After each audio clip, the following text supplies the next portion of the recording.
नमस्कार दोस्तों। दोस्तों, आज एक छोटा सा विषय है, शत्रु हंता योग। बड़ा कॉमन है, जिनकी कुंडली में होता है वो बड़े खुश हो जाते हैं, जिनमें नहीं होता है वो थोड़ा परेशान रहते हैं कि मेरे में होता तो बड़ा अच्छा होता। खैर, ये बनता कैसे है, पहले इस पे चर्चा करेंगे। एक्चुअली हम लोग शत्रुता कहाँ से देखते हैं? सिक्स्थ हाउस से देखते हैं। रोग ऋण शत्रु, इनका जो भाव होता है वो छठा भाव होता है। अब कॉमनली एक बात समझिए कि कहा जाता है कि छठे भाव में अगर पाप ग्रह हो, क्रूर ग्रह हो तो बड़ा अच्छा माना जाता है। शुभ ग्रह हो तो आप उसको अच्छा नहीं माना जाता है। इसका सीधा सीधा फंडा ये है कि अगर आपको दुश्मन से निपटना है तो हाथ में जूता या हाथ में डंडा होना बहुत जरूरी है, या हाथ में हथियार होना बहुत जरूरी है। तब तो सामने वाले को डर बनेगा। अदरवाइज कोई डरने को कहाँ तैयार होता है। तो जो क्रूर ग्रह होते हैं उनका जो रिप्लाई करने का तरीका होता है वो क्रूर भरा होता है, इसलिए वहां पर क्रूर ग्रह जो है ज्यादा अच्छे माने जाते हैं। दुश्मनी के या शत्रुता के पॉइंट ऑफ व्यू से ये चीज ज्यादा बेनिफिटेड मानी जाती है। मेलेफिक प्लैनेट जो वहां पर होते हैं वो शुभ माने जाते हैं। अब क्या है कि मान लीजिए जैसे शनि है, तो शनि क्या करेगा? लिखा पढ़ी में दुश्मनी निभाएगा। अगर आप शनि वहां पर बैठा हुआ तो शनि बिल्कुल डायरेक्ट शत्रुता नहीं करता है। शनि लिखा पढ़ी से आपकी शत्रुता निभाएगा, कोर्ट कचहरी में ले जाके आपकी शत्रुता निभाएगा। मंगल है तो हाथ पैर से लड़ा के अपने शत्रुता निभाएगा, और निभाने के बाद उस पर जीत हासिल करने की कोशिश करेगा। अगर राहु है तो षड्यंत्र से फिर आप अपने दिमाग लगा करके जो एक्स्ट्रा बुद्धि होती है उससे आप, इससे इंसान जीत जाता है। हाँ, राहु के साथ अगर किसी शुभ ग्रह की दृष्टि पड़ रही हो तो फिर वो प्लानिंग से, अच्छी प्लानिंग से दुश्मनों को परास्त किया जाता है। तो ये सिंपली बनता इसी तरीके से है। पाप ग्रह होते हैं तो अच्छा फल मिलता है। आमतौर पर राहु को केतु 12th हाउस में हो, राहु 6th हाउस में हो तो शत्रुअंता योग मानते हैं। हाँ, केतु के साथ शत्रुअंता योग नहीं माना जाता है। अगर केतु राहु उल्टा हो तो ये शत्रुअंता योग नहीं माना जाता है, क्योंकि केतु कार्ड क्योंकि केतु जो है वो चीजों को छोड़ने पे विश्वास रखता है, लेट गो करता है। लड़ाई झगड़ा भी है तो भी लेट गो करता है, भगवान भरोसे रहता है। आध्यात्मिक ग्रह एक तरह से देखा जाए तो वो उस तरीके से करता है। तो केतु में आप देखेंगे कि केतु वाले ज्यादा झगड़ा लड़ाई करते नहीं। और अगर केतु कभी ऐसी नौबत आ भी जाए तो ये कुछ हमने कुंडलियों पर अध्ययन किया है कि अगर केतु 6th हाउस में है तो आदमी को कोर्ट कचहरी नहीं जाना चाहिए। उसमें उनका वकील ही उनको हरवा देता है।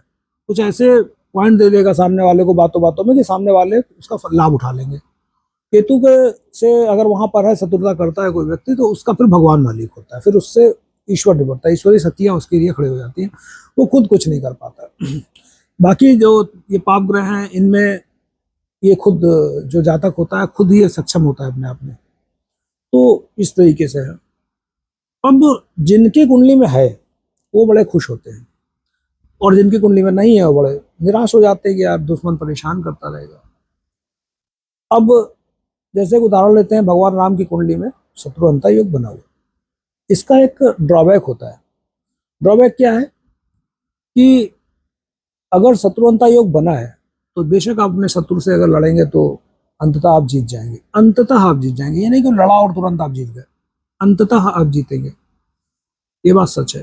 क्योंकि फिर कहीं ना कहीं ग्रह और योग काम करने लगते हैं, फिर ये होता है। लेकिन इसमें एक बहुत बड़ी ड्रॉबैक है, चाहे वो भगवान राम के साथ ही क्यों ना हो। ड्रॉबैक ये होता है कि जिनकी कुंडली में शत्रु हंता योग नहीं होता है वो ज्यादा बेटर डिजर्व करते हैं जिनकी कुंडली में शत्रु हंता योग होता है उनकी अपेक्षा। कैसे, मैं बताता हूँ। फर्ज कीजिए आपकी कुंडली में शत्रु हंता योग बना है, आप शत्रुओं से जीत रहे हैं। तो शत्रु हंता योग बना क्यों है? वो सिर्फ बना इसलिए है क्योंकि आप अपने शत्रु पर विजय पाएंगे। ये तो सिंपल ज्योतिष में, और आपने एक एक आकलन कर लिया कि शत्रु आएंगे तो वो हम जीत जाएंगे, कोई भी किसी भी एंड से हम जीत जाएंगे। लेकिन आप ये बताइए कि शत्रु आएंगे तो ना, आपको अगर आपकी कुंडली में बना हुआ है शत्रु अंता योग, तो आपको जीवन भर शत्रु परेशान तो करते रहेंगे ना। यहाँ पर गौर करने वाली चीज है कि भगवान राम देखिए इतने दिन रहे, 14 साल जंगल में रहे, वहां भी उनको ठंड नहीं रही, उनको कोई ना कोई आता ही रहा, परेशान करता ही रहा। मतलब वो तो अलग बात है, हमने रामायण में जो छोटे छोटे मतलब मेन मेन पात्र हैं वो पढ़े।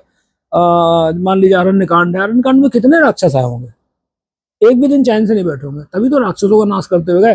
तो शत्रुहंता योग इस बात को इंगित करता है कि आप इसलिए निश्चिंत मत बैठिए, आपकी कुंडली में योग आपको दिया ही इसलिए गया है क्योंकि शत्रुओं को आपको नाश करना है। इसका मतलब आपकी कुंडली में शत्रु आएंगे, और जिनकी कुंडली में नहीं बना है उनको क्या एक दो आए, मान लीजिए कोई और ग्रहों की दृष्टि अच्छी है, आपका लग्नेश प्रबल है, सब कुछ है, थोड़ा बहुत कष्ट झेला, आप शत्रुता से मुक्ति पा गए, और आपकी जिंदगी में बाकी आपको जो काम करने हैं वो आप करते रहोगे। इसमें क्या होता है, सारा जीवन तो आपका जो है शत्रुओं को सोचने में लग जाता है। तो इस तरीके से जिनकी कुंडली में मेरा मानना है शत्रुहंता योग है वो भी खुश हों, और जिनकी कुंडली में नहीं है वो भी खुश हों। जिनकी कुंडली में है वो ये माने कि भगवान ने मुझे योग इसलिए दिया है कि मेरे पिछले जन्म में हमने ऐसे कर्म किए थे, शत्रु ज्यादा होंगे, तो शत्रु से लड़ने के लिए भगवान ने मुझे योग दिया। और जिनकी कुंडली में नहीं है वो थैंक यू गॉड बोले, और भगवान अच्छा है आपने मुझे इस बवाल से दूर रखा, और हम शत्रुहंता योग से दूर हैं। तो मेरा छोटा सा यही ज्ञान था ज्ञान नहीं कहेंगे, लेकिन हाँ ये जरूर कहेंगे कि ये छोटा सा चर्चा थी, और इस पे हो सके तो गौर कीजिएगा। बाकी मिलते हैं अगली जानकारी में, अगले वीडियो में। नमस्कार।